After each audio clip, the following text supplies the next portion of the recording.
stalls the race for. Coming to turn 4. Oh, he's hit him. He's done it. What oh, he's taken 2.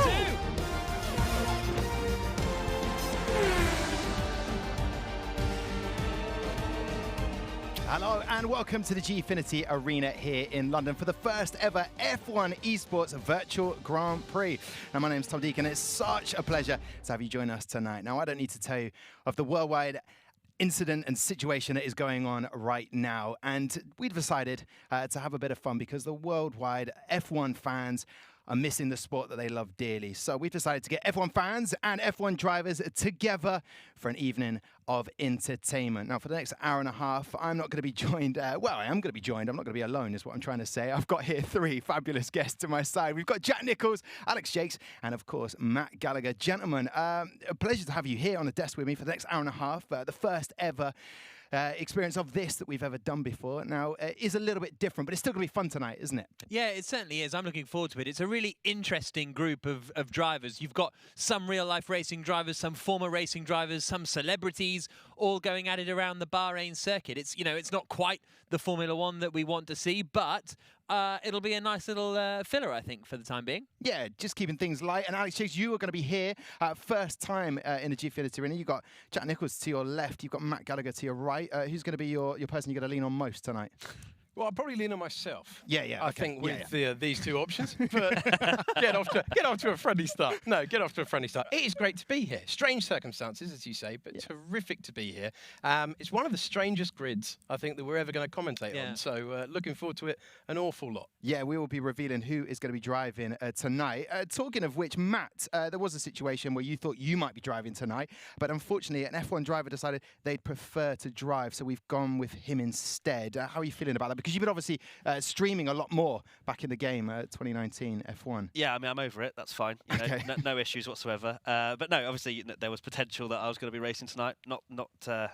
Didn't come to fruition. But you know, it's good to get the sort of back on track.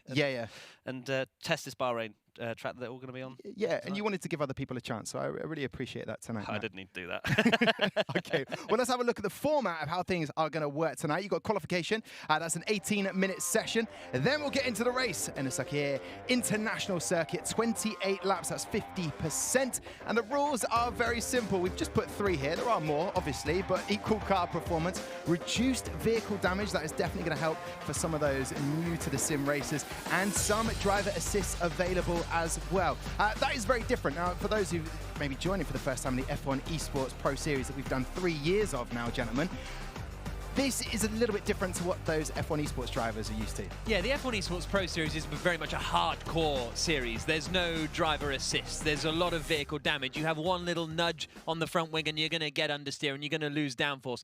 This is more of an entertainment of an evening, so we're not going to see that kind of level of detail. Yeah, no, pressure will still be there. Okay, well, let's look who is going to be under pressure.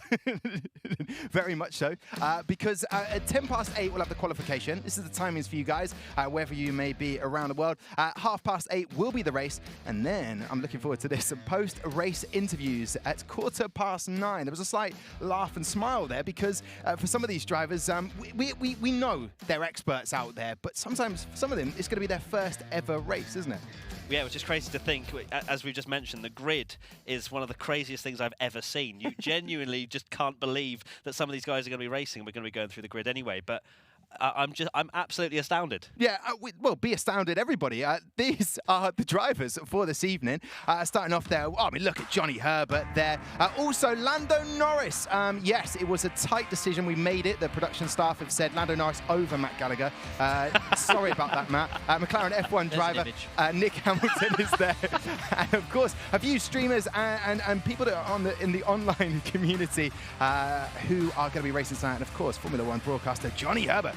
We move on because that's a good lineup. Johnny Herbert obviously was there for the first Abu Dhabi race many moons ago, but Lando Norris is the right choice tonight, isn't he, over Matt? And I'm not going to. We're not dwelling on this at all, are we? No, but I just feel I think that's the right decision. That's what people would have wanted, right? I think more people would want to see what Lando Norris does than what Matt Gallagher does, but I would love the chance to commentate on Matt Gallagher at some point in my career. Yeah, and obviously, you're right. Let's look at the next set of drivers tonight. Matt, you'd actually challenge someone that maybe if they'd were to beat you in a race, you would never pick up the game again. But let's not dwell on that for the now, because Liam Payne is in the grid tonight. So is Ian Poulter, and of course, Sir Chris Hoy, 7 times gold medal Olympian. Does he have any sort of background in the F1 world or Sims, Sir Chris Hoy? I suppose we'll find out. Well, he's done a lot of real racing as Sir Chris Hoy. He's has he entered the Le Mans 24 Hours? I'm pretty sure he has, and he's raced in Radicals and that sort of thing. So he has a lot of real-life racing experience, and he must be the first knight of the realm to compete in an esport. Yes. that must be a fact. Surely. Yeah, what a table. What a knights in the realm. That's a beautiful table. However, does it help them if they're actual races when it comes down to the sim? That's something that everyone at home will be asking. Well, okay, so they're an actual F1 driver. Is that going to help them?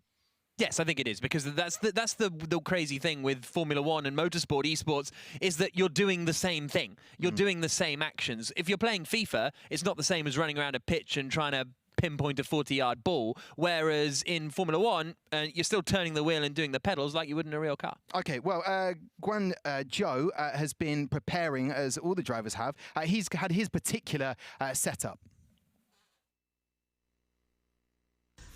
Hey guys, it's Guangzhou here. As you can see, I'm now suited, ready for the F1 esports race in Bahrain later on tonight, so make sure you all watch it.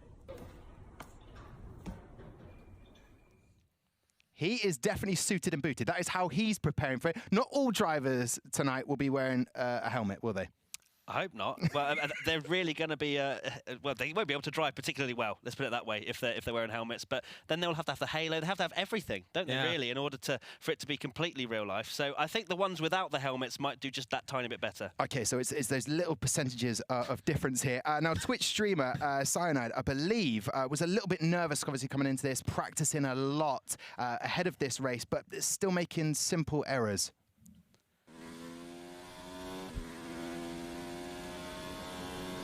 My steering wheel's not connected! What is this start? So, practice has gotten off to a good start because the steering wheel wasn't plugged in. So there you go, there's Cyanide. Alex, that's a schoolboy rookie error there, isn't it, really? It's not ideal. No. I'll tell you that. It's not ideal. Yeah, a lot of the guys are saying that they're feeling under pressure. People have been at this a long time. People who've had success on the racetrack, feeling a bit of pressure. If your steering wheel's not connected, you're going to be under even more pressure. Yeah, indeed. Very funny, nonetheless. But he has been practicing, and we're watching the stream, so he is be ready to go. Now, Johnny Herbert is going to be competing tonight. Looking at Johnny Herbert's stats, gentlemen, can we call him a legend? Yeah, let's call him a legend. Absolutely. Let's be generous. As long as he wins tonight. Yeah, that's the pressure. That's the precedent. If he wins tonight, we can clarify him legend. The best F1 driver ever. Okay, perfect. There you go. Podium 7, wins 3. He has been practicing. We know from looking at his social media, he's sort of ready for this. He's a bit of Dutch courage has been going on. Yes, apparently he's at least one Jaeger bomb down, and that's the rumor. But he's also said he's hoping for a top 10 finish, which, honestly, Johnny, I think that's really, really ambitious. If he gets a top, I'll be really impressed if he gets a top 10 finish, because he is a legend. He had a crash with horrific injuries, and he's recovered from that to make it to Formula One, to win 3 Grand Prix, to now be a great pundit.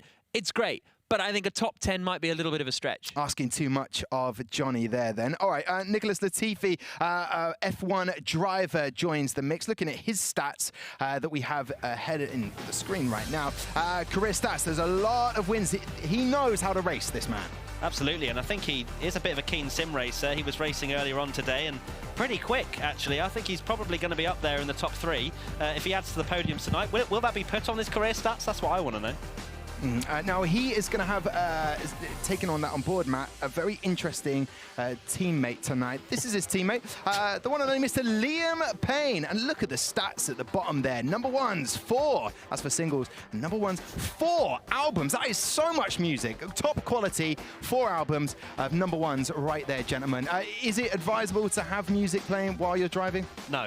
The only music you want to be playing is the sound of the engine, and that's it. Or the F1 theme tune. Okay. Dun, dun, dun, dun, dun. During racing. Yeah. Don't you think? 100%. I think that's a fantastic idea.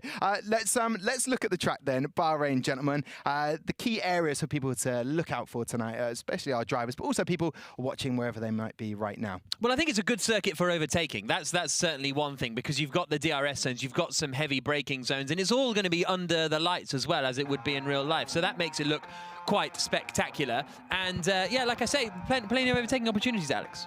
Yeah, down into turn 1 especially, that's going to be a key area. And then turn 4 as well, up the hill. And then you've got to wait a while out into the sort of the quiet bit, I always call it. There's no grandstands out the back, so you've got to wait a little while and then exit off turn 15, 14, 15, sort of 2 corners into 1.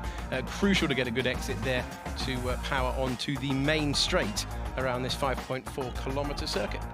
And Matt, where do you reckon is a few of our sim racers who aren't as experienced as others are going to come unstuck tonight?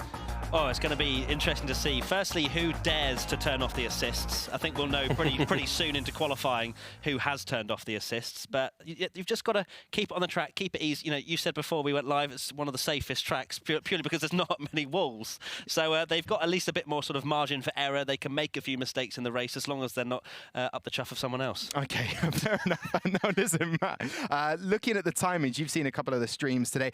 Obviously as well, Jack, you've been commentating on a few other sort of online races that have been going on. What sort of times would be the average at the moment? Well, if you're looking at the fastest, it's mid 1:26s. I think if any of the guys can get into 1:28s, we're looking towards pole, because when you look at the grid, they are superstars, but they're not all right at the top of F1 esports. Let's give them a couple of seconds margin for error. Okay, now, but just the social media, obviously everyone's been watching it at the moment in a current time, and just watching Ian Poulter, the postman, he always delivers. Watching some of his videos, he's a little bit off the pace. He reckons he's about 3 seconds off the pace of these other drivers. But he always gets the job done. For golfing fans out there, know he delivers. Is he going to deliver tonight? Is he one of your favourites, say, Jack? Oh, no. I think he's. It's going to be great to watch him race. And actually, 3 seconds off the pace from some of the front runners is pretty impressive. You know, he's up there against Lando Norris, who's not made a career out of gaming. He's made the career out of being a Formula 1 driver. But the gaming element of Norris is huge, and he has an incredible rig at home and all of that kind of stuff. So for Poulter to be within 3 seconds of that, I would take that. I think that's more than a decent effort. Okay, well, listen, the drivers are all still in the pits at the moment. We're waiting to go to qualification as soon as possible. Alex, who would be your favourite tonight? Oh, that is a tough question, and I'm delighted you came to me for that one. Thanks for that.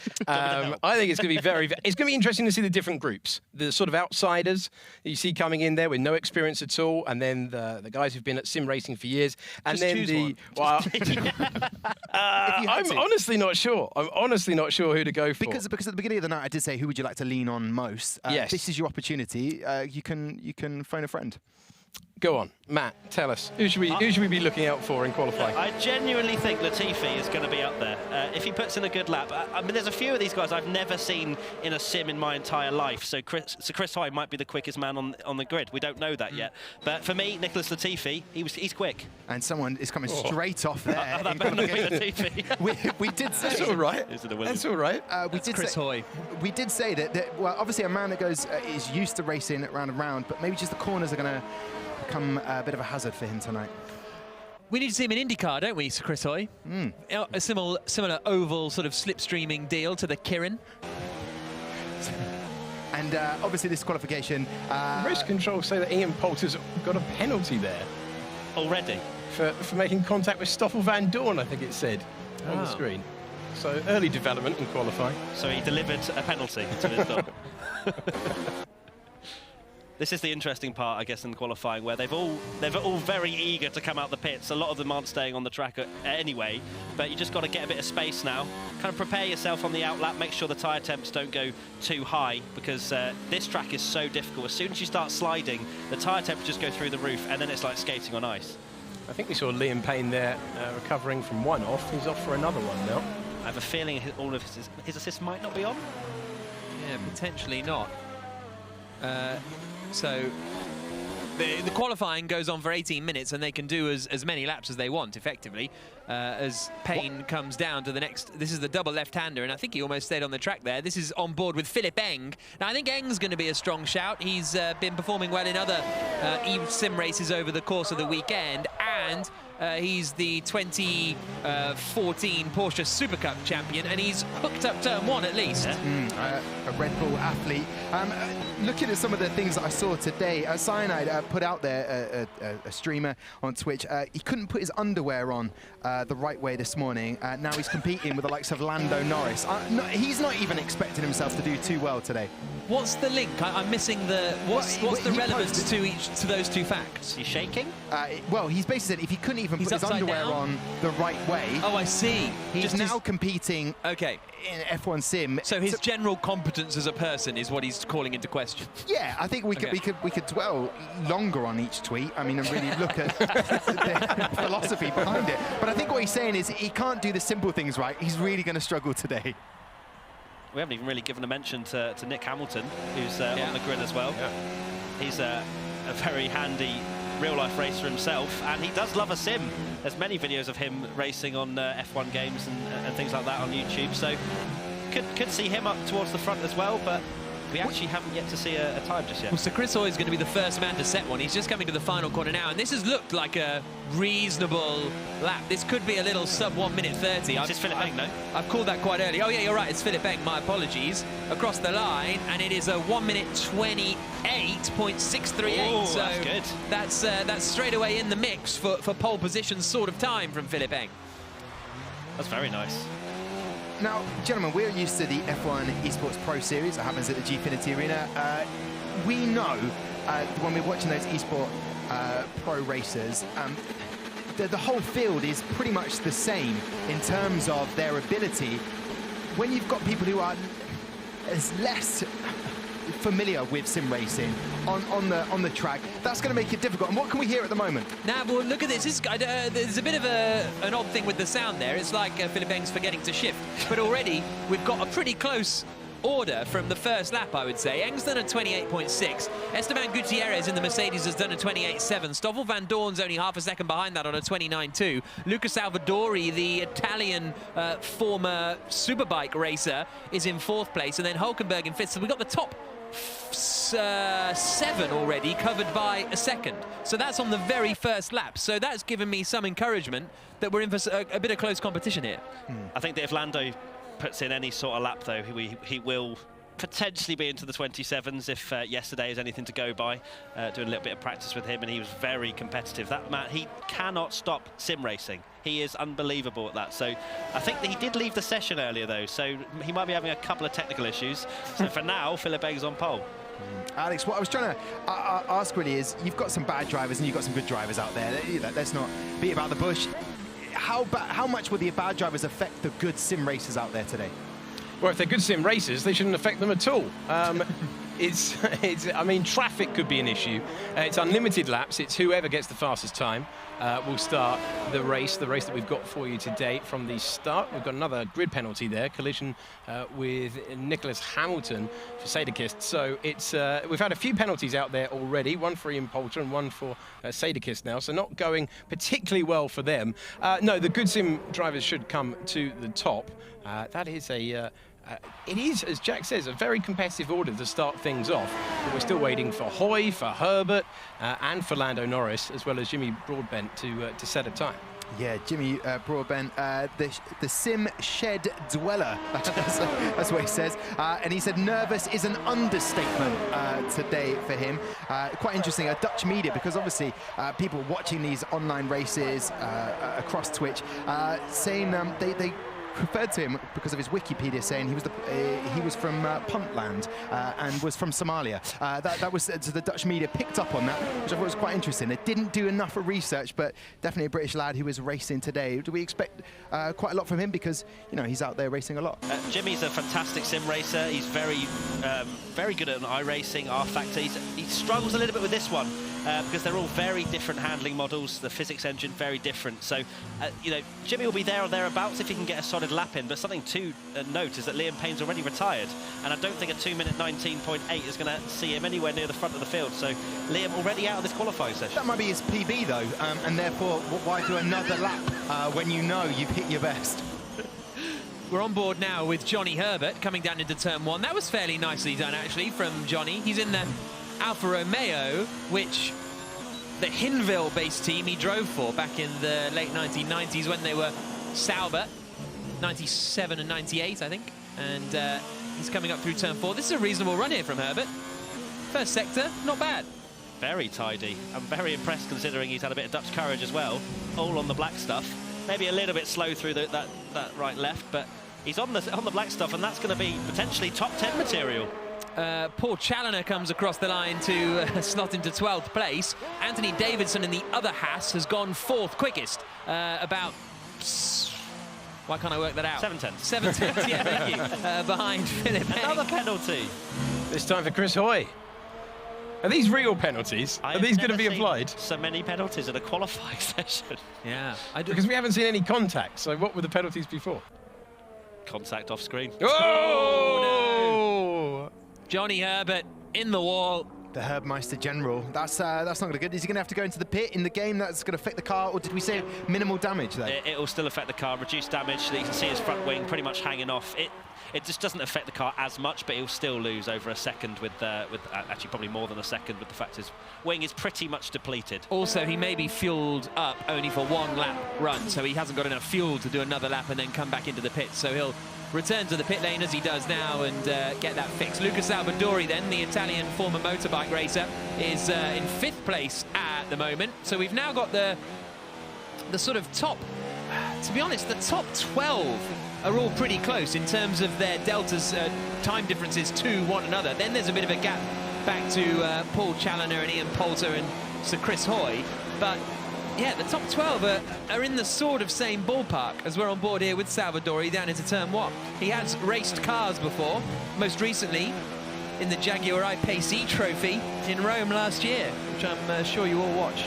Luca Salvadori, Jack, I had a look at his tweets today. I could only translate this much. He said he's ready for this. That's all I could translate.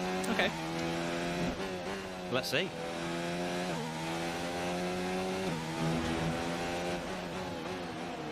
So Philip N quickest at the moment, Gutierrez 2nd, Van Dorn 3rd, Davidson 4th, Lucas Salvadori in 5th spot. But we're in that period of time where everybody's gone back into the pits and now going out on a new set to then set another lap time. There is Anthony Davidson just coming around to the final corner on what looks like an outlap for the British driver, former World Endurance champion in the first year of the World Endurance Championship, I think, and racer for the Super Aguri team in Formula 1. What was that qualifying he did? Across the line he comes and starts his flying lap now. Gutierrez gone to the top of the times on a 1 minute 28.2, but Turkey, was it 2006? Where Davidson did like an amazing qualifying. No, that was a bit too niche. Very niche. Okay. tweet us. What was Anthony Davidson's really good qualifying in Turkey in the Super Aguri? Oh, Engtek's pole again. What a lap! 28 flat. Lando Norris, I can tell you, and Jimmy Broadbent are actually suffering a few technical issues, but they will be rejoining as soon as possible. So that's the bottom 2 there that haven't set a time. That is Lando Norris and Jimmy Broadbent are having some tech issues, so they will be joining us as soon as possible. On board with Hulkenberg at the moment, and he's returning. Could this be the day for the podium? Please. Could it happen? The first pole for the Hulk. He's in 12th at the moment, so needs to respond with this lap. This is the quiet bit, no grandstands, just you and the car for company at the moment. Important to get a good exit here. It really is a circuit where you build up the rhythm. And then 2 corners to go. Only looks like 1, but it's 2 to go officially. 14 and 15 to complete the lap. Let's see what his exit's like. This is Neat, tidy, up through the gears. And now coming across the line. Where will this put Hulkenberg? Up to 4th. So the drivers out there finding improvement as they continue. We're ticking down into the final 5.5 minutes of the session, and we saw another spin there for Johnny Herbert a few moments ago. We're with Herbert as he goes across the line. DRS open down to the heavy braking zone of turn number 1. Very impressed indeed with some of these times, considering a lot of these guys have probably had a message just, oh, they go very close there, the Alpha and the Red Bull. Red Bull actually stopping there. But I'm very impressed with some of the times here, you know, because, well, to be fair, Esteban Gutierrez has been putting in a pretty decent amount of time since last week when he raced around Australia for one of the first races in this esports. Will come to the forefront of the F1 world. But, I mean, Hulkenberg, I can't imagine he's had more than a day on the sim. And he's up there with a high 28, which is very impressive.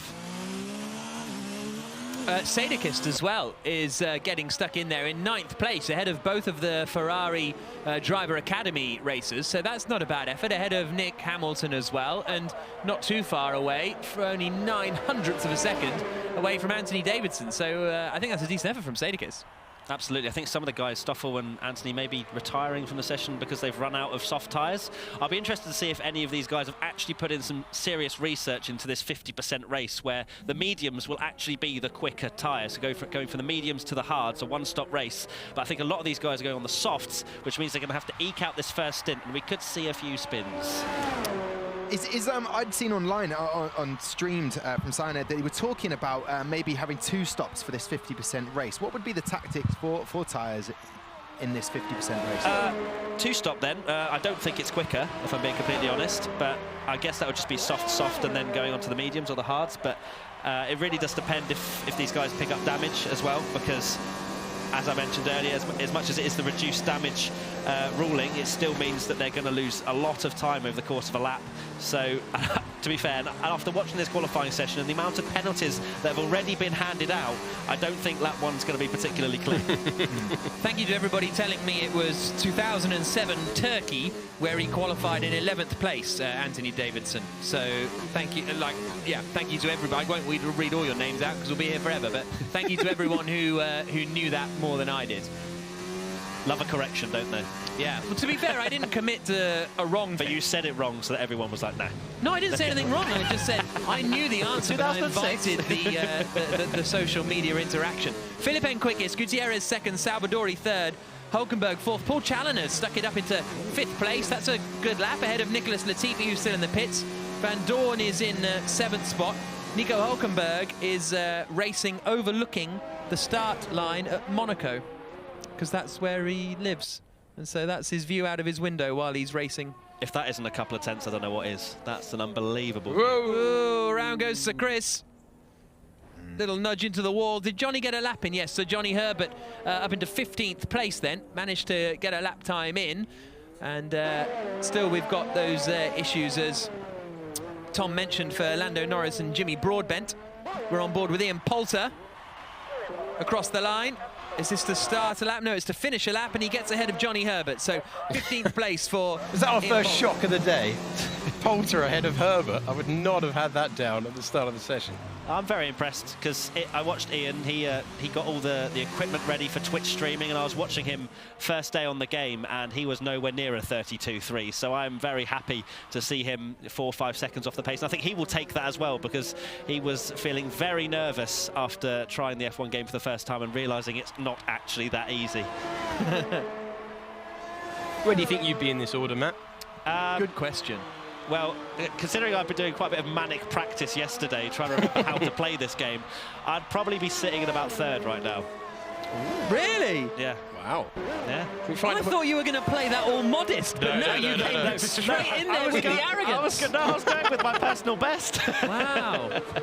In terms of people watching this and thinking, oh, I've always wanted to, you know, pick up the F1 2019 game or any of the previous years, how easy, how quick can you pick it up? It depends what assists you're running. If you're going to stick on traction control, ABS, all of that stuff, it's quite easy as an accessible game. But when you want to turn it into more of a simulation, where you want to take on the best F1 esports drivers in the world and you turn off all the assists, that's when you have to put in the hours and hours, just to get used to the fact going through that first 2 corners. If you have no traction, you have to upshift early, even to 3rd. you were going down into first to get the car in, then you were going up to third, short shifting, and it's so many things that you don't have to think about if you have automatic gears. So it's a world of difference, but that's what makes this game so great, because anyone can pick it up and be somewhere on the pace, and this is why this whole event is so special. And for me, F1 2017, I think it was a bit of a game changer in terms of, you know, an accessible Formula One racing game. You really can pick it up and have a great single-player career mode that feels immersive and fun and good, and anybody can do it to that sort of level and get a lot of enjoyment out of it. But like you say, to get this hardcore takes a lot of time. Can Esteban Gutierrez steal pole position here? He's getting a bit of a slipstream actually as he comes across the line. Time ticks down to 0. Gutierrez, no! He improves, but he's still a 1/10 of a second away from Philip Eng, who looks as though he's on provisional pole position for the time being. We're on board with him. He's going to try and improve his lap in the closing stages. Hulkenberg might be out there setting a lap as the Austrian from Salzburg comes into the final corner, and we'll see what Philip Eng can do. Can he dip into the 1:27s across the line now? Yes, he can. A 1:27.629 for Philip Eng in the Red Bull. Surely that has guaranteed him pole position for this race. That is rapid. Yeah. That is rapid. Philip Eng, F1 Esports 2020, heard it here first. A lot of the F1 esports pros out there aren't competing in this. A lot of them were tweeting saying that they would like to be the stewards in the race, just to mix it up. But it would be great to see them at some point and get them out competing with the likes of, I mean, look, Philip Eng, what a fantastic time, you know. Getting the best of the best racing each other. Yeah, I mean, it'd be great to see some F1 esports drivers racing against themselves, but I actually quite like the fact that we have this grid here where there aren't anybody that's dropped 500 hours on this game and is going to romp off into the distance. So having Philip Eng on pole with a really reasonable time, I think it's good for the watch, and I don't think Esteban Gutierrez. Latifi, yeah. Latifi up to third, last gasp territory. You said he was going to do well at the start, and he's got himself up to third. We go on board with Robert Schwartzman, the reigning Formula 3 champion. Should have been competing, should be making his Formula 2 debut this weekend. He's just gone across the line into 6th and been displaced by his teammate today, Dino. Oh, Zhu, up to third. And right at the end, Guan Yu Zhou has got himself up to third position, so a flurry of late laps with a minute still to go. If you missed it earlier, he was practicing with the full gear, suited and booted, with his helmet on in his room with the rig all set up. So that hasn't hindered him at all, Matt. Well, I don't think he was wearing his helmet.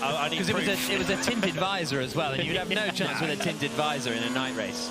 So to kind of explain why there were so many improvements, just like in real life, towards the end of the qualifying session, the track evolvement, the track gets quicker towards the end. So that's why we've seen Philip Eng improve by so much towards the end there. 27.6, still can't believe that. Latifi, my pick for the qualifying session, up in 4th. So, and Hulkenberg, great showing, 28.5. That's pretty quick. Sadekist as well.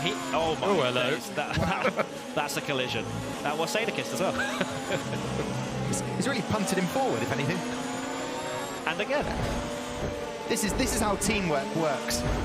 Well, the checker flag is out, so it doesn't really matter. They're all just having a little bit of fun out there. So Philip Eng has taken pole position in the Red Bull. He'll start at the front. Gutierrez... Robert Schwartzman's having a bit of fun, isn't he? This reminds me of my birthday party go-karting a few years back. Did anybody come? 3 people. You didn't reply, actually, Jack. Didn't I not? I sent it out to that number you gave me at the last F1 Esports Pro Series, but it doesn't seem to be working. I was meaning to ask you about that. Or maybe I'll take in the hint now. Gentlemen, so there you go. Sorry, were you talking to me? Yeah. This is working. Can we get that sorted for Jack? Is that possible? Gentlemen, we've done the qualifying. We're moments away from going forward into the actual race. Jimmy and Lando, hopefully they'll be able to join that grid. Unfortunately, they were having tech issues, so couldn't get out there and post a time. Any real sort of shock surprises there? No, yet it's really interesting. Like, there's no huge surprises because, you know, you've got the real professional racing drivers towards the front of the order, and Guan Yu Zhou's done a good job, actually. That's a really good effort to get up there in 3rd place with the F1 drivers, and he's actually a really exciting... So, Alex, you know more about him than me, but he seems like quite an exciting talent from what I see from afar. Yeah, Rookie of the Year last year in Formula 2. He expects to be one of the title contenders once we get underway for Formula 2 in 2020. late lap to get up to third. Very impressive there. 4 podiums last year and 1 pole position. He's looking to get that elusive win as soon as possible when Formula 2 starts, but he's in a pretty decent position to win tonight. And in terms of celebs, Matt, the postman, Ian Poulter, delivering or not quite? Was he better than you thought he would be based on what you'd seen online in some of his practices? Look, I'm happy for Ian. He's not last. As I say, I watched him start the game for the first time, and he was particularly off the pace. He was quite scared about it all and quite nervous, but he's improved a drastic amount since then, and he's going to put in a good showing, I'm sure. Okay, well, we hope that. Moments away from the race getting underway. This is the first ever F1 Esports Virtual Grand Prix. I think that was a very good first outing there for the qualifying. Not the first turn, I thought, oh dear, this is what people expected, but then it suddenly improved drastically. Yeah, I agree with that. I think there was a bit of concern with a grid like this of exactly what it would be like, real racing drivers and sort of celebrities, and is it going to be a bit chaotic? And okay, we're still waiting for the race to happen, but it was a very representative qualifying session, which was pretty exciting. And I think it's worth pointing out that all these drivers are basically at their own house, and they all have wheels and pedals, because I think a lot of people, if you play the F1 2019 game, you can play it on a game pad, but all these guys, if you want to do it sort of properly-ish, going to have a wheel and pedal setup. So they're driving it like they would drive a real-life racing car. Yeah, and Liam Payne obviously will have the same. His best time about 2 minutes 19 there, and then didn't race anymore. That was enough for Liam. Interesting tactics. Let's talk about the tactics involved in that. Is that just thinking, do you know what? I think that's the best. He's a big F1 fan. That's enough for me. I can't do any better. No, that literally cannot be the case. I feel like he's pressed the wrong button, if I'm being completely honest with you. I think we rode on board with him right at the beginning and he was off the track, so clearly some issues going for him. But the one person I am very interested to see, if Lando does get back in, is how he does, because Lando is a very quick sim racer, as we've already mentioned. Where can he get from the back of the grid? He's only done it, I think, once before last week, so yeah. Let's see how he does again tonight. Yeah, back of the grid, how difficult is that going to be for Lando? Because a lot of people, the streamers, the switchers, were expecting him to be the #1, the person to beat.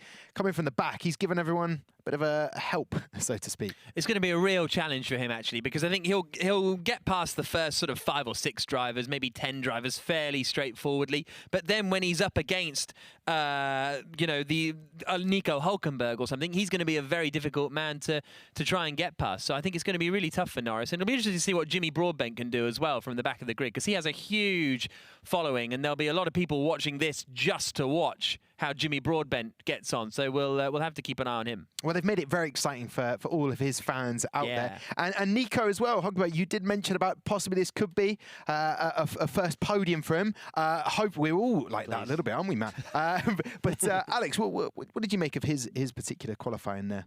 If there's too much or something you can draw from it. He wasn't out at the end, was he? That's one thing that I think maybe he could have got his timing slightly better at the end. But apart from that, I think he'll be very, very pleased. Anywhere in the top 10 gives you a shot. It could be a very, very messy turn 1, given what we saw at the very start of that session. He's got a chance. He's got a chance to get on the podium. And I think we all want to see that. Yeah. I think we all want to see Hulkenberg on the podium at last. Yes, at last, even if it's a virtual Grand Prix. And personally for me as well, Johnny Herbert needs to be on that podium to be classified as a legend. We discussed that earlier on. No. Win. Oh, not even podium. It's a high bar here. Yeah. Wow. Well, that's ruthless, gentlemen. Okay, so listen, we're going to that Bahrain race moments away as soon as everything is set up. Did we notice anything, particular corners or turns that we identified earlier on before qualifying that seemed to be a bit of a continual hazard for drivers? I think it's turn 1 of the first lap of the race is going to be really difficult, because the drivers are just not going to know how to judge it. A lot of them, they're not, because it's one thing. So in the sim racing world, it's called hot lapping, and you have hot lappers, and they go out and they just do their hot laps, and they get quicker and quicker, and they can do that single lap pace, no problem at all. But when it comes to an actual race, I'm thinking sort of Jarno Trulli style here. Amazing qualifying ability, could do things with the car that no one else could dream of.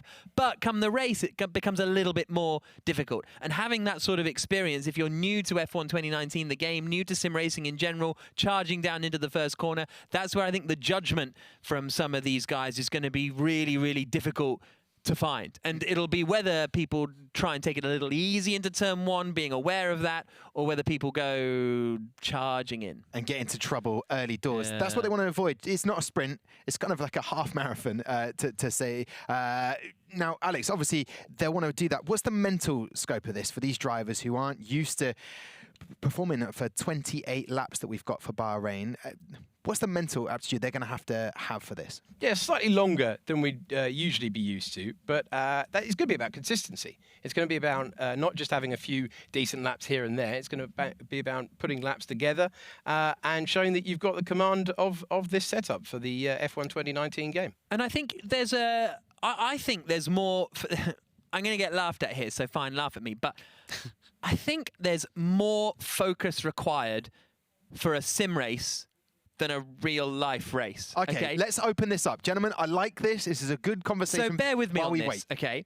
Because in a real race, and I've driven not many real race cars, but some real race cars, and I've done a track day here and there, and you've done the same. I don't know if you have, Jakesy, but you can't help but forget you're in a real-life racing car, right? When you're actually driving a car, you're so immersed in it. Whereas when you're sim racing, you're sort of looking at a screen there. I lost a podium once in the 2008 Formula Sim Racing event in Montreal. I was running third, final lap, coming to turns 3 and 4. Mum walked into my bedroom asking if I wanted pizza.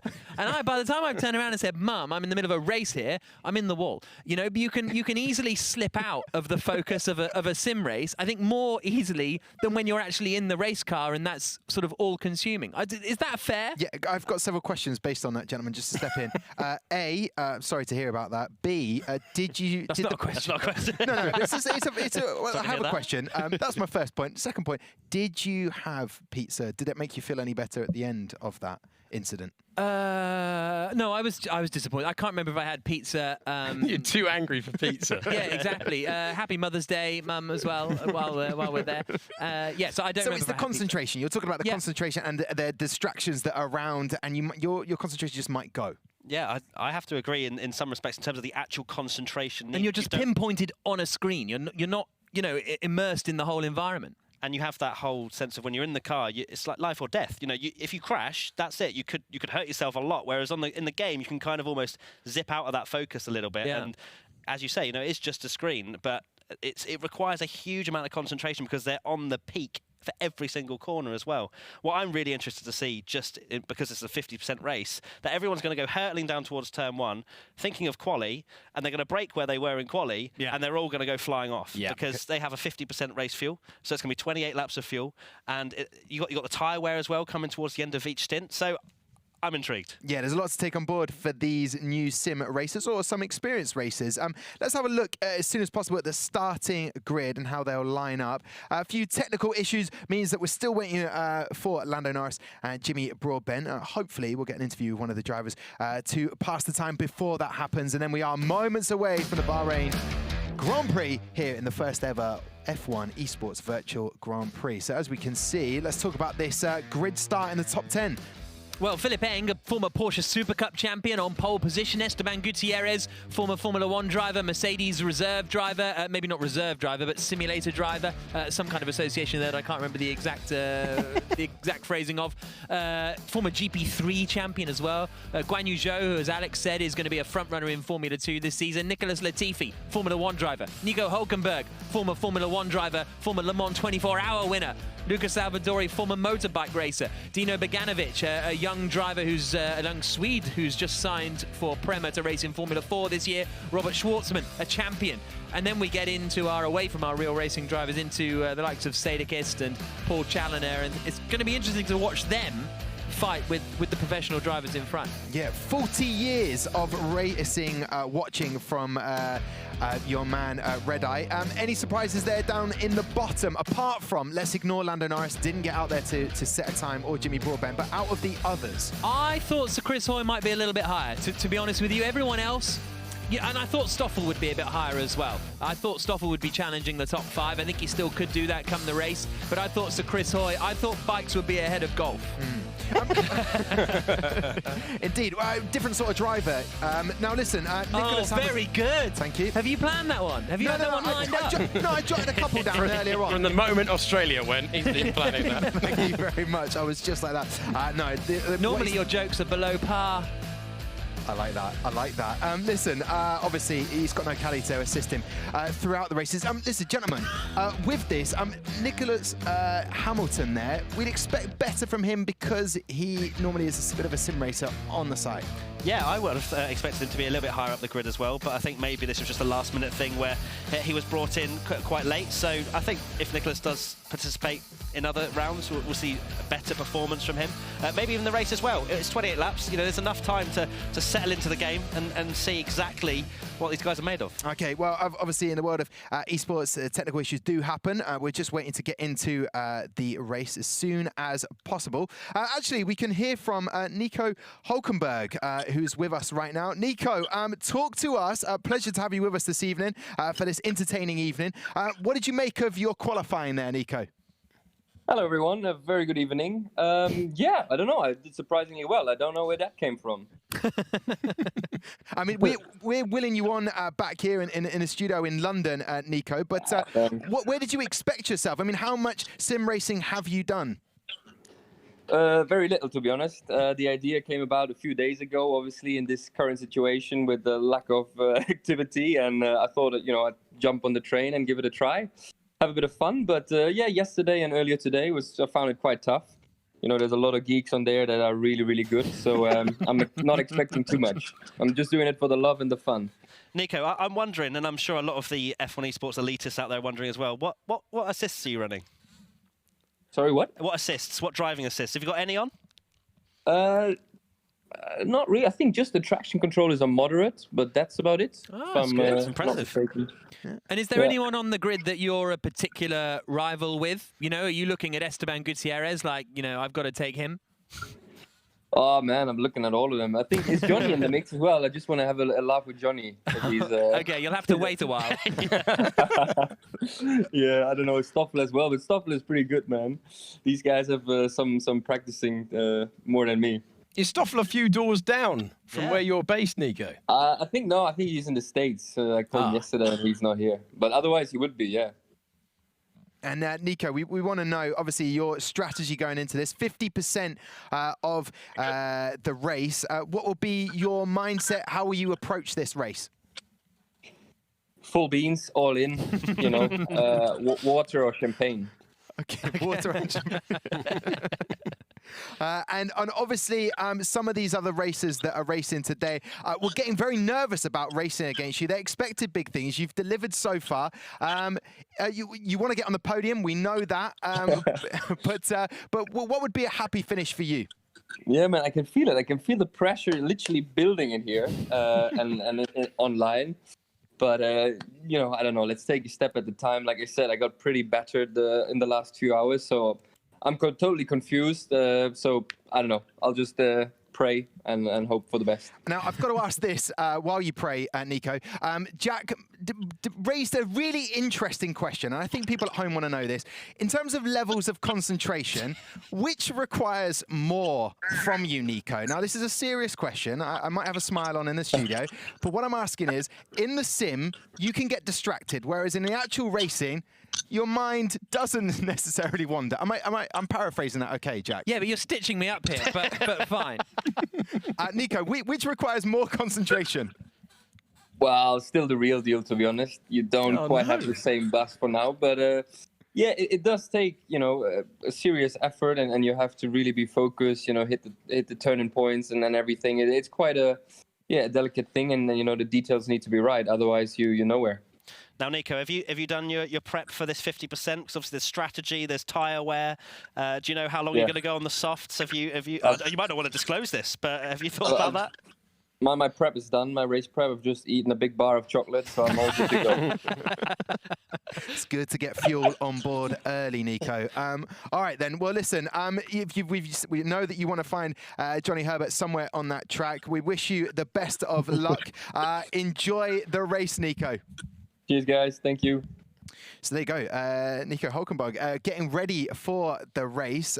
He seems like he's in good spirits, and that's what this evening is all about. It's entertainment on an evening in the worldwide situation that's going on, and he seems to be enjoying this. Chocolate bar down. I kind of want to know what every other racer is having to get on board before they start the main race, but it seems like it's going to be a fun evening. Well, Nico can eat chocolate bars now, and I think that's one of the things he's enjoying because he's out of Formula One. He said he spent the winter in Brazil doing all sorts of things that he couldn't do before, not training every day, having the odd chocolate bar. So, I think he's enjoying life, and good on him. And if he can do more racing, it's great because he's a big name. This is a guy who got one of the here comes a bold statement. 10 years in F1. Yes, but one of the greatest pole positions of all time, or am I over-egging that? His pole for Williams it's a big shock in 2010. Yeah, came out of nowhere. Brazil. Yeah, so that was a great effort. Nearly won a race in Brazil in 2012 in a Force India until a collision with Lewis Hamilton. So.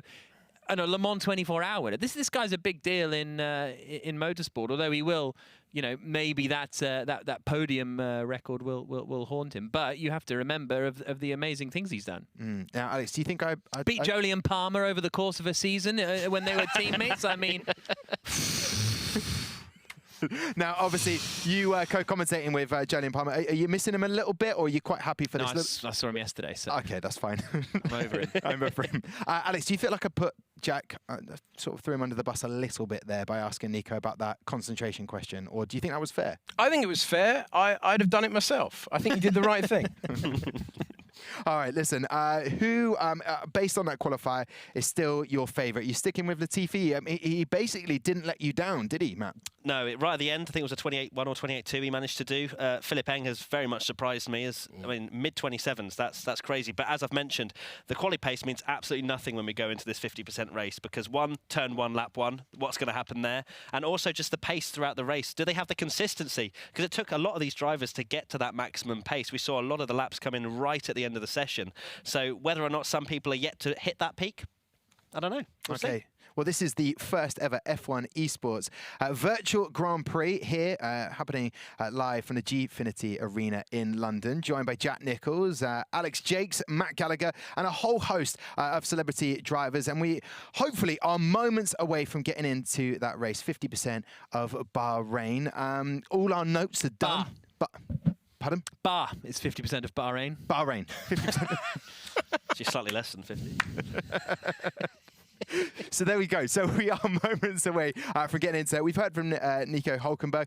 This will obviously sort of get to the drivers a little bit. This waiting as we wait to get the technical issues sorted. Will it affect them at all? This wait that's longer than we expected. I think it's certainly a source of frustration, especially, and it depends where the issues are as well. If you are the person that can't connect to a server, then that gets incredibly irritating. So, I don't know where exactly the holdup is along the line, but you're there waiting, and you just want to get going. If you're Nico Hülkenberg, you don't want to be talking to us. You want to be get going with the racing that you sort of came here for. Yeah. Now, in 2 weeks' time, we will be heading to Melbourne, and obviously we'll try and get as more celebrity drivers along as well. So don't forget to get on board and tweet us. Let us know who you would like to possibly see racing. Any names that you'd possibly put out there, gentlemen, too. Obviously, based on what the results are tonight, I say maybe, and I know this seems harsh, the bottom 10. I say scrap them. Let's get a new 10 in. Wow. That seems harsh, doesn't it? But I feel like... Because it is harsh. This became a knockout race all of a sudden. Well, it feels like let's add there was pressure before. Now... You get rid of Johnny Herbert. Yeah, you're not going to get rid of Johnny. Well, if he doesn't get number one, we decide he's not a legend. Listen, this needs to be spicy. Who would you like to see potentially racing in 2 weeks' time in Melbourne when we come back? And it will be bigger and better. This is obviously the beta mode right now, and it will come back ironed out in 2 weeks' time. Some drivers from the F1 grid. Yes. Yeah. Start. Yeah. Yes. Yeah. Let's have more of those. I think the ones that can access a sim, that's a good start. The younger ones especially, I think, have less of an excuse, especially during these times. But, it's a star-studded grid already. It's not like we have much to improve on. And it's nice to have a few people away from the F1 grid as well, just to kind of bring that other audience that, F1 esports may not usually get. So, for me, it's quite a nice grid. I'm quite enjoying it. I just want to get underway now, really. Yeah. Do you think it should be... George Russell. George Russell would be a nice little driver to drop in. Yeah. Okay. And then get rid of Liam Payne. Whoa. No, get Niall Horan in. I'm out of One Direction band members, except I'm not, am I? What's he called? The famous one. Harry Styles. Harry Styles. There you go. Famous ones, not the other ones are. No, but he's like the big one, isn't it? Look, let's not get bogged down in One Direction. Okay, so you're saying George Russell, Jack. Okay, that seems reasonable and fair enough. And obviously the other races that are going back, this isn't the only esports races that are happening that F1 are pushing right now, but for entertainment that people are craving. Motorsport fans are craving this. That's what we love. There aren't any races going on, but there are these races, and that's exciting. So any other drivers from any other races that compete well, that would be great to bring them in as well, wouldn't it? Yeah, absolutely. And I think it's really cool for me to see people kind of starting to get a bit interested in this esports world and this sim racing world, because as I mentioned with the whole pizza story and my mum, it was the way I started my career was commentating on sim racing and all of that kind of stuff. When was this, Mr. Nichols? This was 2008. I started commentating at university on sim racing. And then I sent a little clip of me commentating to Ben Edwards, and he was like, "Oh, yeah, that's all right." And how did you get my email? Yeah, exactly. And then we have Ben to thank. Yeah, we have Ben to thank, or to not thank. It's up to you. But you know, so it's really cool to see people seeing that sim racing is still racing. You know, it's okay. It's not real life, and it obviously lacks something compared to real life racing. But the principles are there. The wheel to wheel remains. The battle for supremacy remains. Okay, well, this is what we like and love. And now, Jack, I will say this, and to everyone at home as well, that it has, due to the time delay for technical issues, it's going to be reduced to a 25% race. Now, tactically, when we think about the tactics involved in this for these drivers, it's no longer a 50% race due to the timings. Goes down to 25%. How is that going to affect these drivers? 14 laps then?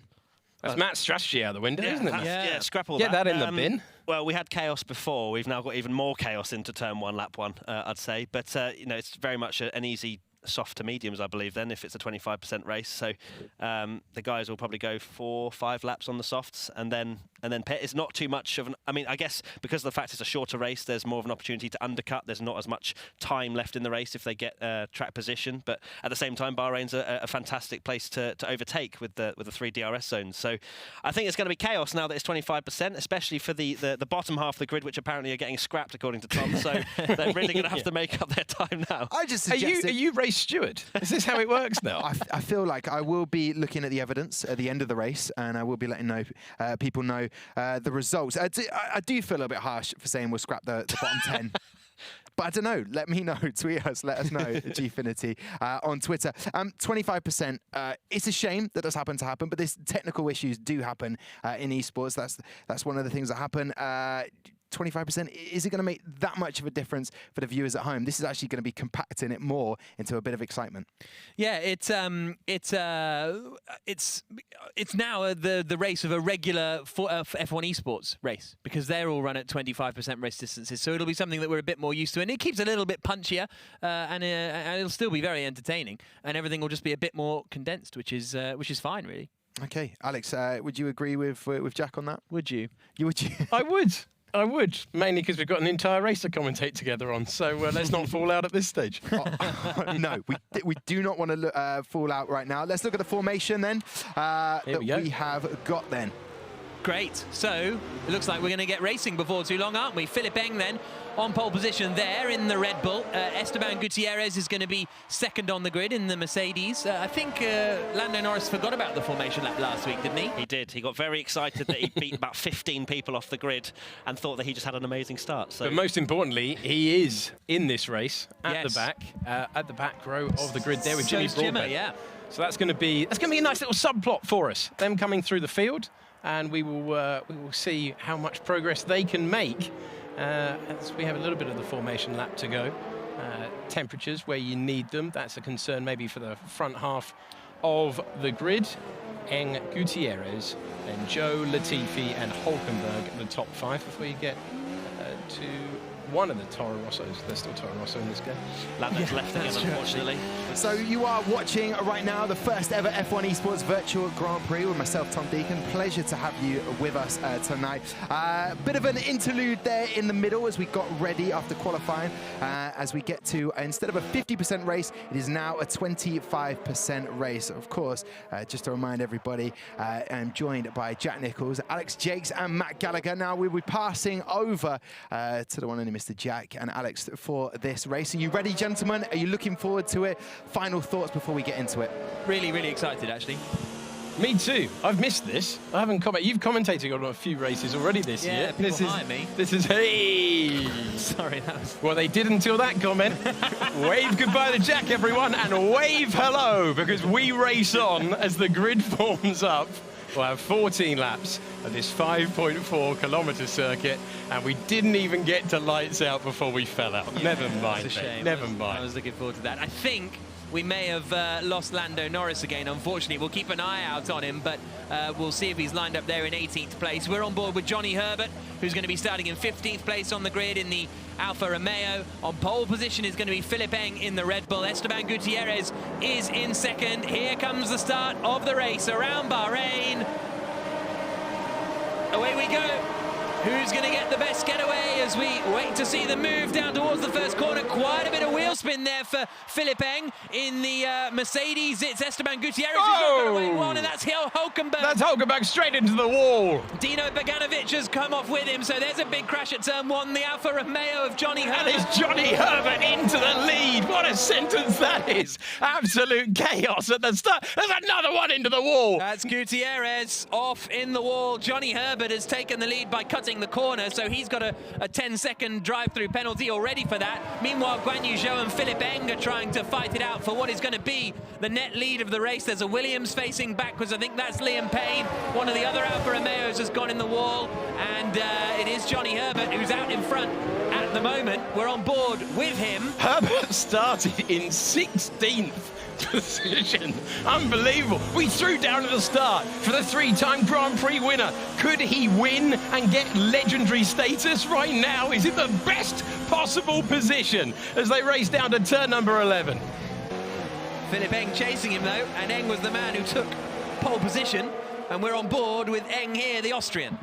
Let's see what he can do. Oh, thinking about it earlier. Barges Herbert out of the way. He took pole and now he's back into the race lead. Herbert will not be pleased. I think there might be a bit of retribution at the end of this straight. We're on board with Guan Yu Zhou right now, just trying to gather himself and get things up to speed. In this first Virtual Grand Prix, he's passed, he's up to second place. He's got a big opportunity. The Chinese driver racing in Formula 2 this year, and he's not too far behind Philipp Eng. So Eng leading the way, Guan Yu Zhou in second place as they start lap 2 of 14. Herbert down to third. Robert Schwartzman is in fourth place at the moment as we go back on board with Luca Salvadori fighting with Schwartzman to stop Van Dorn. Van Dorn looked like he was heading to the barriers there after a collision. Salvadori didn't mind though. The Italian former superbike racer takes a couple of places and is up into 5th position now.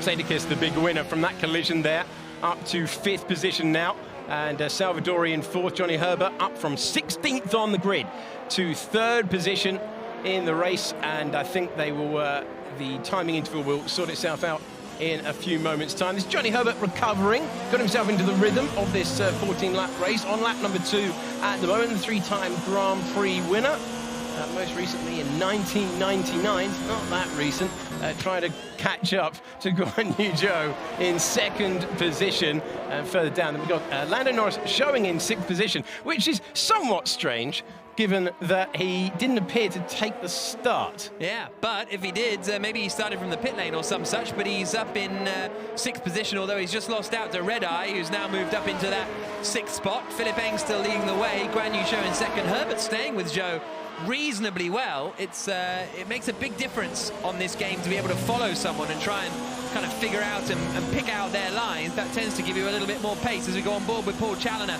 across the line. Lucas Salvadori and Sadikist weaving around. I think Lando might not be in this and that it's an AI-controlled car, potentially, by the looks of it. Jimmy Broadbent has just set the fastest lap of the race, but Eng out in front, Zhou in second. Good progress from Jimmy Broadbent, up to 10th position. He did appear to take the start, ahead of Nicholas Hamilton in the McLaren. As we go on board with Paul Challoner, and contact between teammates. Guys, it's the first rule of motor racing, and Sadakist has hit Lucas Salvadori, and pretty much we're getting exactly what we expected. A bit of a mess at the moment. Johnny Herbert falling back now into the clutches of this group that we're looking at. And Guan Yu Zhou, very close indeed, only 0.2 of a second away from Philipp Eng, the former Deutschland Carrera Cup champion, the former Super Cup champion as well, racing in DTM. He is the Red Bull athlete, and into the lead. Here you see it now. Guan Yu Zhou, he's hunted down Philipp Eng, and he's taken the lead of this Virtual Grand Prix. That's impressive stuff from the young Chinese driver, although he gets a little bit wide as they come into the final sector now, but he's hunted him down and got ahead. Now we're on board with Philipp Eng, who'll want to take that lead back again. You see Zhou moving around a little to try and break the slipstream. Eng will have DRS as they come around to start lap 4 of 14. This is going to be a nice fight for the lead. Herbert's doing a good job holding on to third place. I think he's still got that penalty to take, but can Eng get the lead back here down to turn 1? These 2 miles out in front, and Eng has the inside line, gets to the apex first, and retakes the lead. Can Zhou respond? Usually we see these battles go all the way up the hill. And on lap number 4, will we see that again? Right now, the Austrian driver back into the lead as we see Jimmy Broadbent making some serious progress. Started at the back, now up to 7th position. Carving through the order, isn't he, Jimmy Broadbent? This is great stuff. Ahead of Lucas Salvadori and Stoffel van Dorn in the Mercedes. And Guan Yu Zhou did get back into the lead when they got to turn 4. Okay, so Zhou leading, Eng second, Herbert third, Red Eye and Sadakist in 4th and 5th. Lando Norris, we think, is controlled by AI, and he's in 6th position. As in the game, not as a person. What a twist that would be. Esteban Gutierrez sets the fastest lap of the race, and he was involved in some chaos at the start, so he's down in 17th place. Stoffel van Dorn, the other Mercedes driver, Mercedes Formula 1 reserve driver, is just got ahead of Lucas Salvadori and up into 8th place, so we'll keep an eye on his progress on lap 4 of 14. So after a chaotic start, it's kind of settled down now into a nice little race, especially up at the front, and here in this battle for third place, because Sadakist has got ahead of Johnny Herbert now. Herbert, I mocked him for wanting a top 10 finish, but he's got a reasonable chance here. Going to have to make that car very wide indeed, though, because everyone appears to be finding their rhythm at the moment. And Herbert, one of the oldest drivers on the grid, of course, has the prowess. Time for the first stop of the day, the first planned stop. Paul Challoner coming into the pits in the Haas, and that will release those behind him. Guan Yu Zhou with an advantage of about a second now over Philipp Eng, and Herbert now back up into 3rd position, past Sadakist. And then Jimmy Broadbent now showing in 5th position. I think Sadakist might have had a moment there because he's dropped down to 10th place now. The yellow flag out in the middle sector. Go. There he is, recovering from the gravel trap. Zhou still leading, 8/10 ahead of Philipp Eng. Stoffel van Dorn is up into 5th place now. Jimmy Broadbent's up into 3rd.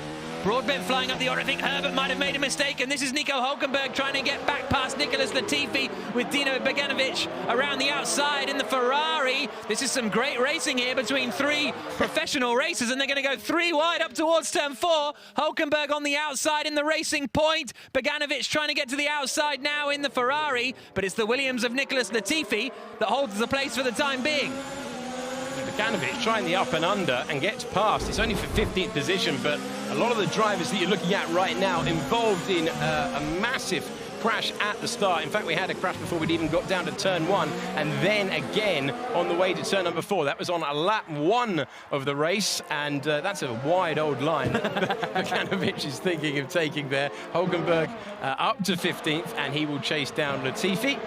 Latifi getting caught up in the chaos at the start. So Chris Hoy is in 13th position right now, behind Ian Poulter with time to make up. And Ian Poulter, earlier on, we were hearing from Matt that he was a few seconds off the pace. He's done very nicely as Beganovic tries to go around the outside. That'd be a brave move if he can make it work. There's not enough room right there at the moment. He hasn't been on the racetrack for a while. The Swedish karting prodigy stepping up to Formula 4, part of the Ferrari Driver Academy this year. Can he finally go around the outside? Yes, he can.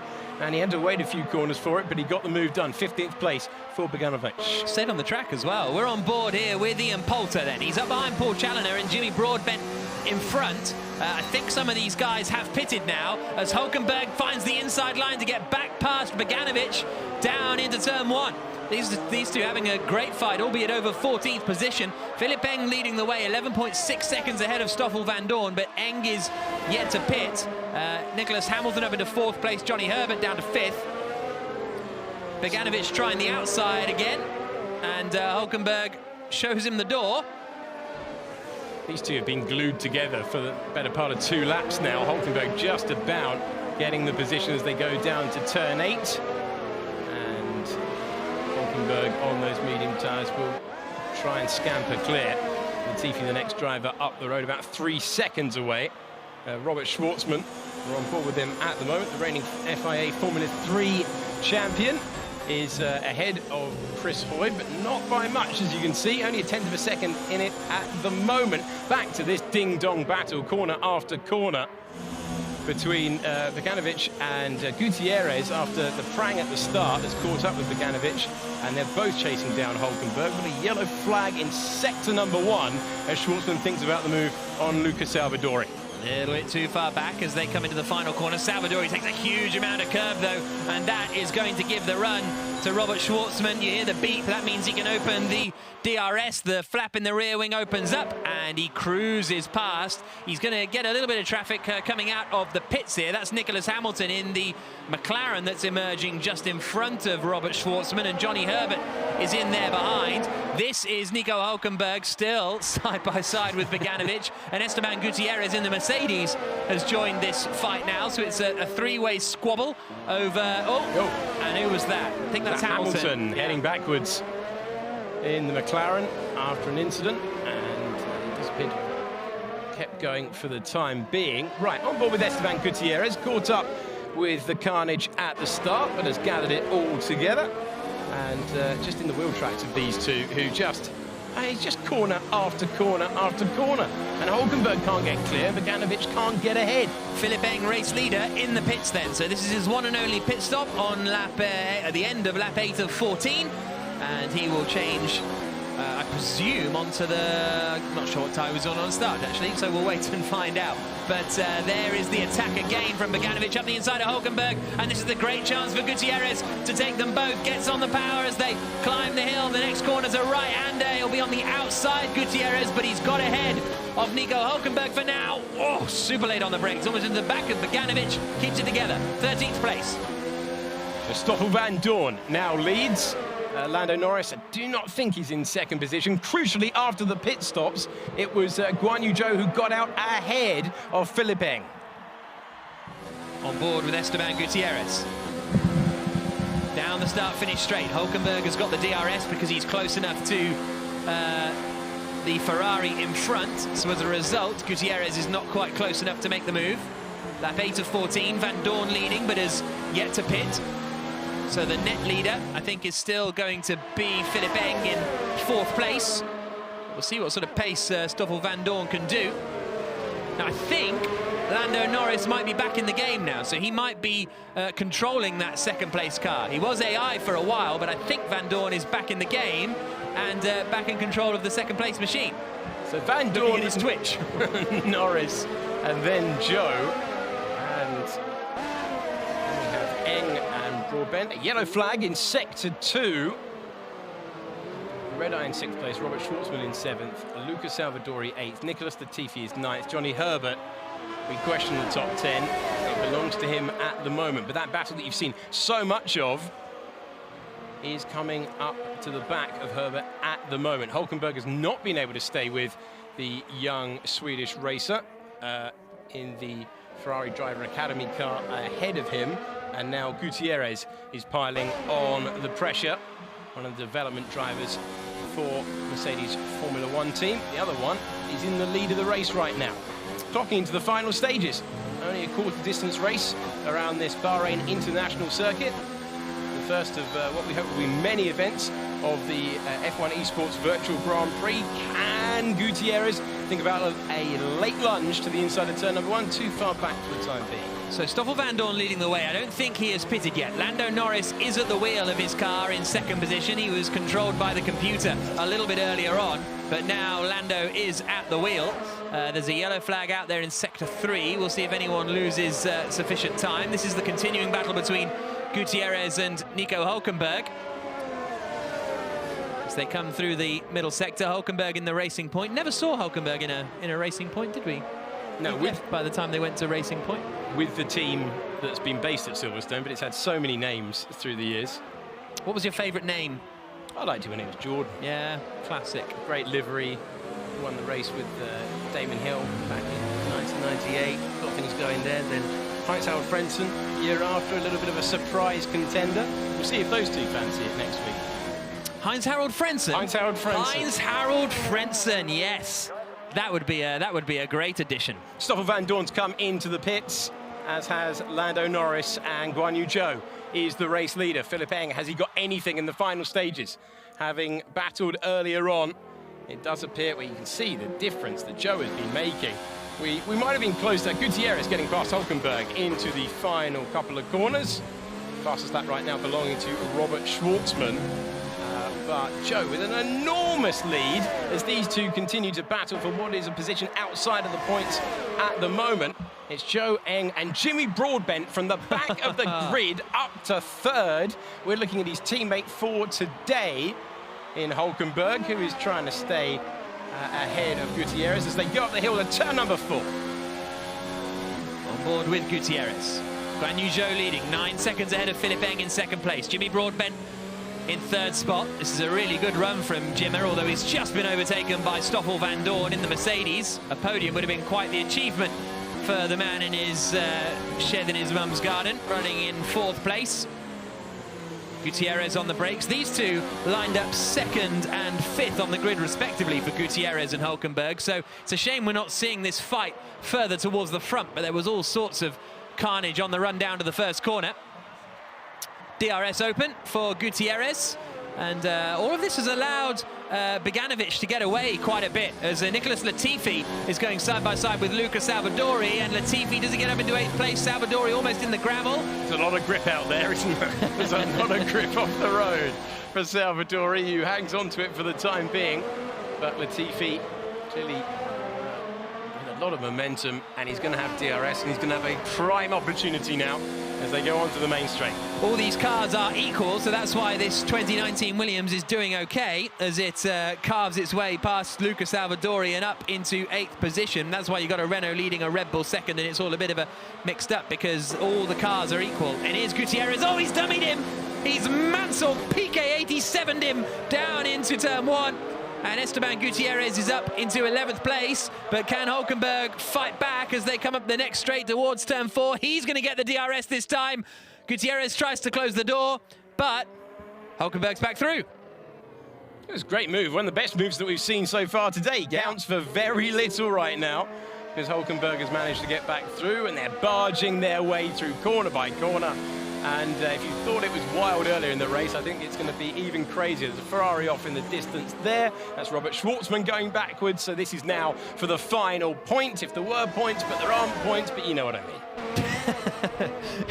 Round the outside goes Esteban Gutierrez.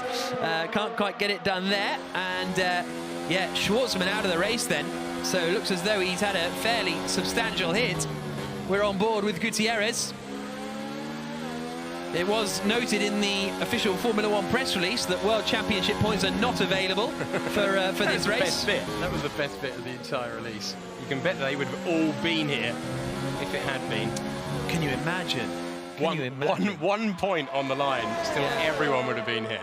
Lap 12 of 14. Down into the final corner. Guan Yu Zhou leading the way. Very, very strong drive from the Renault young driver. Philipp Eng in second place, the Red Bull athlete. driving the Red Bull. Nicholas Latifi's got up to 6th position, putting on a bit of a late race charge in the Williams. I think you'll be pleased with that. 6th at the moment. Whilst these two battling over 10th position. Who else is close out there? Guan Yu Zhou in control of things at the moment. Can Stoffel Van Dorn do anything in the final stages compared to Philip Eng? What sort of conditions are his tyres in at the moment? 2.1 seconds the gap between Eng in the Red Bull and Stoffel Van Dorn in the Mercedes. I think Paul Red-Eye Challoner is about to be overtaken before too long, because I think Luca Salvadori, who we're on board with here, is closing in on him. A professional esports and video game broadcast host is Paul Challoner, Red-Eye. Commentates on Counter-Strike, FIFA, all sorts of other esports. But I think before long, he's going to get overtaken by Luca Salvadori, who climbs up through the right-hander. Challoner drifting wide. That could be Salvadori's opportunity, but he drifts wide, yet keeps a lot of speed. Challoner off track more than Salvadori, which is quite the achievement. Van Dorn is only a second behind Philip Eng. This is going to be a close final lap, actually, for 2nd position.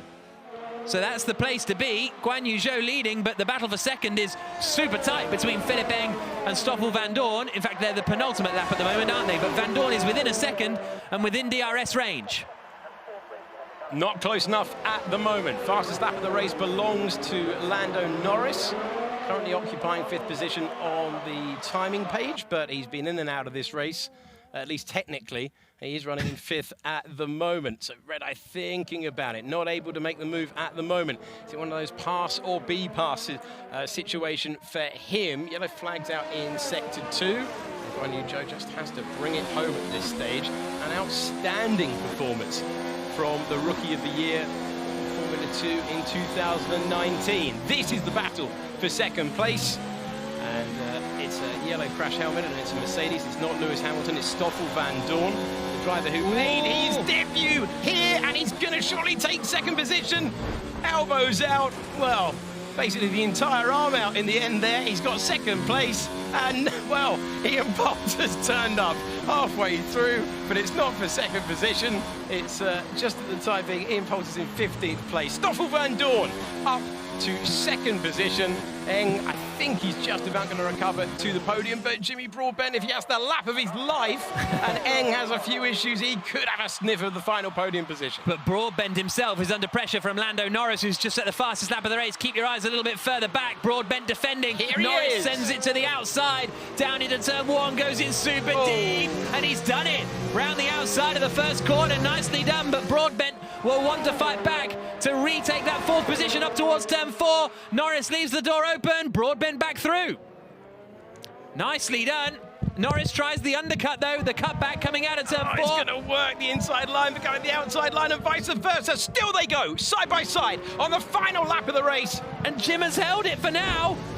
Brilliant stuff. On the 4th position, different in tyre compounds at the moment. Nothing to separate the racing point with the McLaren as they go down. It's too tight, surely, to race down here. No, turn 10, they've just about got it. Oh, you can see that he's compromised on the exit here. And Lando Norris is going to get the momentum. He's going to get the position. It's 4th place for Lando Norris. Jimmer just overcooked it at the left-hander of turn 10, and that got him loose. And Norris got alongside and got the DRS because he was just behind. But Guan Yu Zhou in the Renault is going to be the man that will come through to take victory, the first victory in the F1 Esports Virtual Grand Prix in Bahrain. Guan Yu Zhou has won the race. Stoffel Van Dorn has finished in 2nd. What can Jimmy Broadbent do? Oh no! And they've taken each other out at the end. And Broadbent's going to win this battle of the 2 drivers. They're at the back of the grid. They've made their way through to the front of the field, and it's Broadbent who beats Norris to the line. Fantastic action all the way to the end. So Jimmy Broadbent 4th, Norris 5th, Nicholas Latifi in 6th place across the line, Salvadori in 7th. We're on board here with Esteban Gutierrez, who has been defeated by Nico Hulkenberg, who will come across the line in 10th place. The fireworks are illuminating the circuit in Bahrain. And here's Johnny Herbert. He hoped for a top 10 finish. He's going to miss out, but he had a fun race. But he led. He led by cutting turn 1, but he led. That's fine. That's fine. Johnny Herbert over the line, led a few corners, finished in 13th. He Are you not entertained? Are you not entertained? If he gets some practice in for the next race, that's pretty good. I think he's actually got a shot at the top 10. Genuinely there, Johnny Herbert. But there is Guan Yu Zhou. He is going to be on the top step of the podium. Well, he's not done it in Formula 2, but he's done it virtually in Formula 1. Great effort from him. That's good enough. Gentlemen, I have to say, congratulations. What a beautiful commentating and casting on that race. The first ever F1 Esports Virtual Grand Prix. Right there, Jack Nichols, Alex Jakes. Take a breather for a second, because I tell you what, sterling work from you. We promised you 50% of the Bahrain, but unfortunately, due to technical issues, we gave you 25%. But what a race there, Matt. You were watching it the whole way through. What did you make of it? That was absolute chaos, wasn't it? Genuinely, Johnny Herbert, I know that it was completely against the rules, but that is one of the greatest esports moments I have ever seen. Taking the lead by just, turn one does not exist. No, well, we did highlight and pinpoint that turn one was really going to be that first turn that people are going to really struggle on. He decided beautifully, I'll just cut it out. Just go round. Don't need it. I hope they're not going to do this every single time, but just for the one time of seeing Johnny Herbert do that and take the lead was fantastic. You had battles all the way up and down the field. It's a shame to see Nico Hulkenberg, one of our picks, get taken out right at the beginning there, but he came through pretty strong. Lando's AI did pretty well for most of the race. Driver of the day. But then he came through and set the fastest lap, so I feel like it was quite relative to what he would have been setting. So, mental. Yeah, I mean, it sets the scene for 2 weeks' time when we tackle Melbourne, and we will have another Grand Prix virtual race. Lando's got the pace, we know that. It sets the scene. This has been a lot of fun. Ian Poulter, the postman, didn't quite deliver there, Jab, but who really impressed you out of that race? Guan Yu Zhou, actually. I know it's easy to say the race winner, but it was in a tough field of cars, and he managed to start in third on the grid, climb through the order, overtook Philip Eng, did the pit stops well. It was a classy drive from him. And I think next time we'll see a much more measured race in general. You know, that chaos down towards turn one where people were crashing at the start, you know, it isn't what we want to see, and I don't think it is what the drivers want to happen. But that's what, you know, this is a fairly sort of last-minute call-up for a lot of these guys. Once the race settled down, we got some good racing action in. Yeah, we did indeed. We are going to hopefully chat to the winner, Guan Zhou, very shortly. Interesting enough, as you mentioned there, a lot of the drivers didn't have the time. It's only a couple of days. The setup here as well, it's very much the beta version. In 2 weeks' time, we're going to be ironing out those kinks. I promised you 50%. I didn't deliver. I gave you 25%. But in 2 weeks' time, blame me.